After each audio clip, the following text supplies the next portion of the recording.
Good afternoon. We all know that the wheels on the bus go round and round, but do the wheels on the buzz go round and round, or do they just go down? See what I did there? Wheels on the buzz. This is about the Volkswagen ID Buzz. Now, this is Volkswagen's take on the camper van. I've reviewed one before on my channel, and this is an electric car that I really like. I love seeing them out and about. I think they're great looking things. It's like a toy on wheels, and I just think they're cool. I've been spending a little bit of time hanging out at the back in the shadows on the VW ID Buzz forum on Facebook for UK owners, because I wanted to see what was going on, and someone had sent me a link to a discussion that was happening in there. I then lost half a day scrolling through posts to see what life is like if you own a Volkswagen ID Buzz. So, first up, let's look at this email that I received this morning from a gentleman called Joe.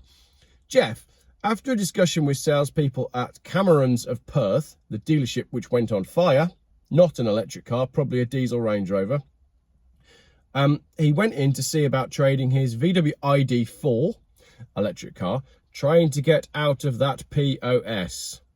POS? Probably old Skoda, must mean that. Trying to get out of that probably old Skoda for an ID Buzz. But I was informed that I should be aware that all ID Buzzes are registered as commercial vehicles, and as such, I should acquaint myself with the lower speed limits and other issues arising from this. After I checked this with the DVLA, it seems correct.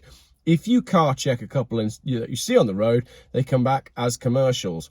Why are VW registering them as commercials? Why are they keeping that quiet? Why does a potential buyer have to find this out by accident? And what is it about the Buzz that makes VW do this? All of this doesn't pass the sniff test. Is this something for the nose of Geoff buys cars? Definitely. The reason is because they are so damn heavy. Don't they tip the scales at something like 3,000 kilos? I'm going to try and get another road test in a Buzz, maybe to use it for an EV versus diesel road trip, and we'll stick Lee in a diesel car and I'll use an ID Buzz, because as I said, I do like those.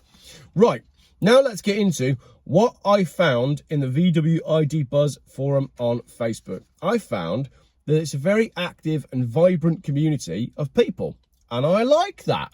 They seem to be a nice bunch. The conversations seem to be very reasonable. It seems to be a nice place to hang out. I enjoyed my time there. However, it is full of scammers trying to sell personalised Buzz number plates. So they post up a picture of, I don't know, Boss 55 Buzz or whatever the number plate might be. And then the caption is always the same. It's always, I was very excited about ordering my ID Buzz. However, my situation has changed and now I have this number plate for sale. Yeah, right. Yeah, there's 50 of you in there trying to sell £250 DVLA number plates for $2.5 grand. You scammers, all of you, stop it. Also, personalised number plates, just don't. Also, I don't want to associate these people with scammers, all right? Draw a line, new sentence. Dealers trying to sell ex-demonstration vehicles. I found, and this is hanging out in the group of owners, okay? This is VW ID Buzz Owners UK. I found posts from John Clark Volkswagen, Breeze Volkswagen in Havant, Marshall Commercial Vans, Caffin's Volkswagen, VW Van Centre Birmingham, and another van centre in Milton Keynes. I also only went back about 6 weeks. It's quite a lot in 6 weeks selling ex-demo vans at knockdown prices. Actually, I found that Breeze Volkswagen in Havant, they're in the Facebook group quite a lot, and it's always different salespeople posting up these one-of-a-kind ex-demo cars that they've got for sale. So it's almost like they've got quite a lot of stock to shift. So dealers are now asking salesmen to spend time in online enthusiast groups to try and find people that want to buy the stock within the enthusiast groups. Nothing says the vehicle can't sell like salesmen having to go on Facebook to stalk people to try find buyers. Anyway, it seems like a lot of these dealers have got quite a lot of stock to shift, which is odd considering there was, what, an 18-month wait? And I think when I went to test drive mine, I was told it was a 2.5-year wait to get one that was yellow with white. And then if you go to the dealer and say, here's the one I've printed out that I did online, I've always wanted one of these since I was a kid, can I have one? They'll say yes, in probably 2 years, maybe more. But there's quite a lot of yellow with white high-spec cars now for sale, so not quite sure what's going on there. Anyway, one of them looked to be quite a bargain, to which someone replied, a great deal for someone who doesn't currently own one. A real sign of depreciation levels the Buzz has, or all electric vehicles have. Fleet terms have now been approved on the Buzz, and I won't upset you all and tell you how much they are. Let's just say I'm fuming. Gentleman's obviously an owner. VW is panicking. Volkswagen is panicking that demand is slow after the initial interest and demand. So Volkswagen are screwing up the renowned strong VW second-hand values by opening up to fleet. Don't forget, Volkswagen will still build these if they sell or not. Dealers need to sell stock. We might all regret our love of VW and trying electric, and I wish we had stuck with a T6.1. So the plot is thickening then. Anyway, there's another thread from an owner that was titled, What's Happened to the Buzz? I really love our Volkswagen ID Buzz and have absolutely no regrets about selling our lovely California to fund the purchase of our Buzz Style. Apart from a few software niggles, the lack of 2 kilowatt vehicle to load, e.g. the Ioniq and MG4, I'm not quite sure what that means, but UEV people can tell me. The poor rear seat design when compared to the new multivan, I love everything about it. However, the Buzz seems to be following the same path as the other ID models. There seems to be loads that are just not selling at VW dealerships, even with recent special offers, and their value is plummeting faster than many other EVs on the second-hand market. This is not consistent with the traditional high resale values of VW transporters and caravels, etc. Volkswagen seem to be too slow to adapt to the changing market and are falling way behind the likes of Tesla with its innovative technology in products like the Cybertruck and the emerging Chinese manufacturers. I wonder if the long wheelbase 6 or 7 seat version to be released shortly will generate any more interest or sales. We still love our Style and plan to keep it for maybe 10 years, providing all goes well. Interestingly, he mentions the Tesla Cybertruck. I've not done a video about the Cybertruck yet, but I will, because it may surprise you to know that even though it weighs 7,000 pounds, which is this many kilos, I quite like it in the same way that I like the ID Buzz, because it's a vehicle that's trying to do something different. So, comments on that post. New user. I think it's mostly to do with the economic situation of a stagnating economy, high inflation, which is finally starting to fall. Right. High interest rates and high energy prices. Electric vehicles remain quite a luxury purchase for many, even those with the financial resources to consider high-end transporters. Yeah. New comment. My 20-month-old Tesla, which was 60 grand new, has more than halved in value. Porsche Taycans have tanked, and pretty much every other EV has plummeted too. So the ID Buzz isn't alone. Good comment, but the thing is, the ID Buzz should have been alone in holding its value because we've had, what, a decade of hype about Volkswagen launching a homage to the split-screen bus. The waiting list on the ID Buzz indicated that second-hand ID Buzzes with low mileage should be changing hands for far above the book price. But in actual fact, there's more vehicles than buyers, just like there is for every other second-hand electric vehicle. Great value for those buying used if you have the cash or can stomach the very high APR, but for new buyers, a lot are now trapped in negative equity, so the market has cooled a lot, even as a company car buyer. Great comment. New comment. David, these are amazing vans, but I'm astonished. First editions are now selling for £50,000 with a couple of thousand miles. These are basically £60,000 vehicles once you've added two-tone paint, which you have to have. You have to have the two-tone paint. You can't have a VW microbus and not have the top half a different colour to the bottom half. you've got to have yellow and white. That's a £3,000 option. So 64 grand, basically, once you've added a few toys. Less than a year ago, the list price was £65,000 and they were selling for £76,000. Now they're getting an £8,000 discount when new. So that's what happened. The first ones came on the market. The first people who got them sold them for a profit, and now the wheels are falling off the buzz. For used values plummeting, that's understandable. A huge driver of sales will be the corporate tax benefits for companies. In order to claim that, the vehicle must be brand new and unregistered. So once a vehicle is registered, it's lost its appeal to a significant amount of potential buyers, and that clearly is going to hammer the values of nearly new and pre-registered vehicles. We bought one because it looked cute, not exactly for function. I'm okay with that.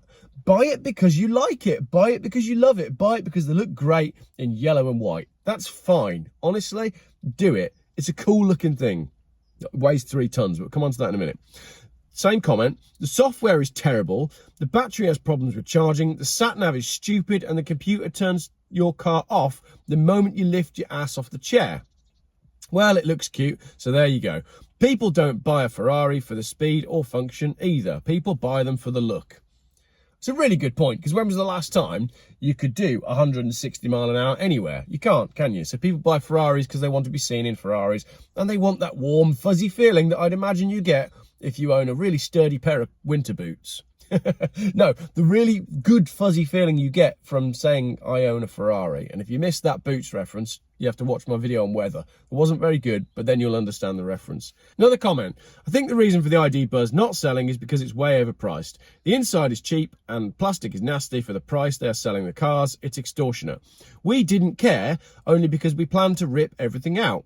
But I can see a lot of people want a car they just buy and not have to put in any work. They won't get any customers there because no one will spend this much money on a car to sit in the sort of interior that they're putting in the ID Buzz. I like that in the ID Buzz community, there's already people who are wanting to do different things with the interiors. That's brave, to go and buy a 50 grand vehicle and just rip all the back out and put your own interior in it. Love it. Go camping. Brilliant. Don't use an electric vehicle that weighs 3 tons though. Use something else and buy one that's cheap. Geoff, you just completely undid what you said. New comment. Ours is currently back at the factory for battery issues. We're waiting to see what the answer is for the reason why the battery is not consistently charging. Followed by, it's refreshing to hear something other than how great they are. I must admit, I keep seeing the type of post and wonder if they're driving a Buzz. So they're seeing posts saying that these are brilliant and then wondering if they actually own one. This is a great bit in this comment. All Volkswagen had to do was drive a 10-year-old BMW i3 and make it drive the same, and they'd have nailed it. The number of people who I have asked what it's like to own an ID Buzz, and I'm then surprised when they say a solid 5 out of 10. Then there's an argument that erupts with a man called Stephen, and I recognise the surname. Stephen keeps appearing on my Twitter, talking about how the tyres on his 400 horsepower EV lasted 30,000 miles. Why is he in this group? Because I'm pretty sure last time he was on my Twitter, he had a Tesla, and then I've seen somewhere else in a post he has a Polestar, and now he's here with an ID Buzz. I do not expect it to drive like a city car. I do, however, expect it to not drive like a creaking, half-developed EV for £50,000 when other manufacturers have managed to get it right over a decade ago.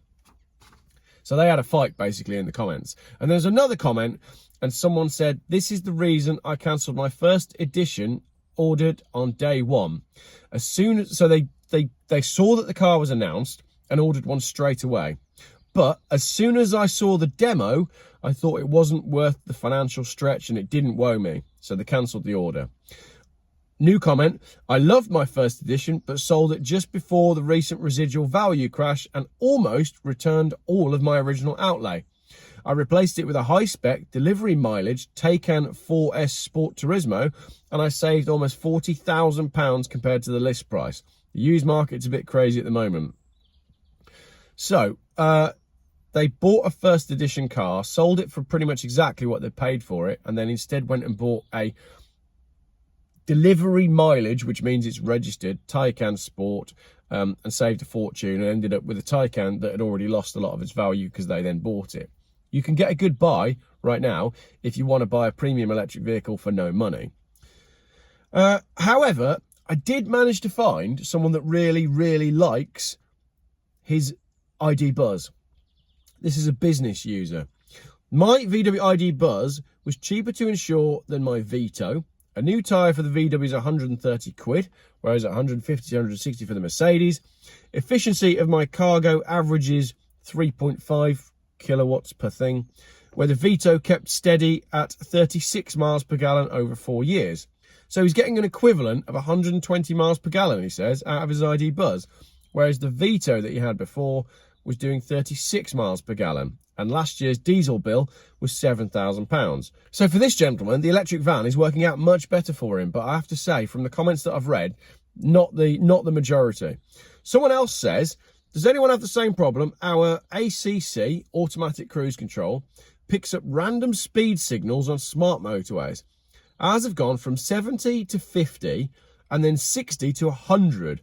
It has been back to Volkswagen for a software update, but it still does the same. We've got two, a cargo and a combi, and they both do the same thing. And lastly, let's just finish on the weight. If you are heading over the Dartford crossing, be aware the ID Buzz costs 50 pence more than a standard car, as its revenue weight is 3,000 kilos. 3,000 kilos and 75,000 pounds. Not the hippie van that we all wanted, but it's the one that we got. What do you think about the Volkswagen ID Buzz? As I've said, and as you can tell from my video, I really like them.